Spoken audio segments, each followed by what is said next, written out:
Nasa Amerika po ngayon si Ako Bicol Party List Representative Zaldico ayon kay House Spokesperson Attorney Princess Abante. Siko ang dating chairman ng House Appropriations Committee na sumuri sa 2025 national budget. Gustong paharapin si Ko ng ilang kapwa niya kongresista sa pagdinig ng House Infrastructure Committee na nag-iimbestiga sa flood control projects.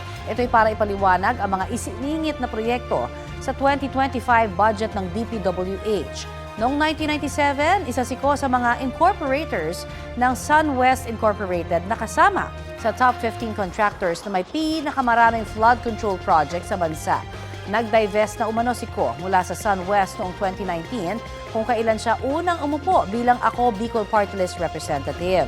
Sabi ni Abante, may kaukulang travel documents ang pagpunta ni Ko sa Amerika. Dagdag ng kapwa Ako Bicol Party List Representative na si Nikos, na si Alfredo Garbin Jr., mababa daw ang blood pressure ni Ko kaya nagpapacheck up siya sa Amerika. Inihati din daw roon ni Ko ang kanyang anak. Hindi alam ni Abante at Garbin kung kailan uuwi sa Pilipinas si Ko. Batay sa journals ng Kamara, hindi pa dumadalo si Ko sa anumang sesyon mula nang magbukas ang 20th Congress noong July 28. 4 na beses siyang absent without notice. 1 beses na absent na may notice. 4 na beses din siyang inilistang hindi dumalo sa sesyon dahil may dinaluhan siyang committee meeting o kaya'y nasa official mission. Sinisika pa ng GMA Integrated News na kunin ang pahayag ni Ko tungkol sa pag-uugnay sa kanya sa issue sa flood control projects.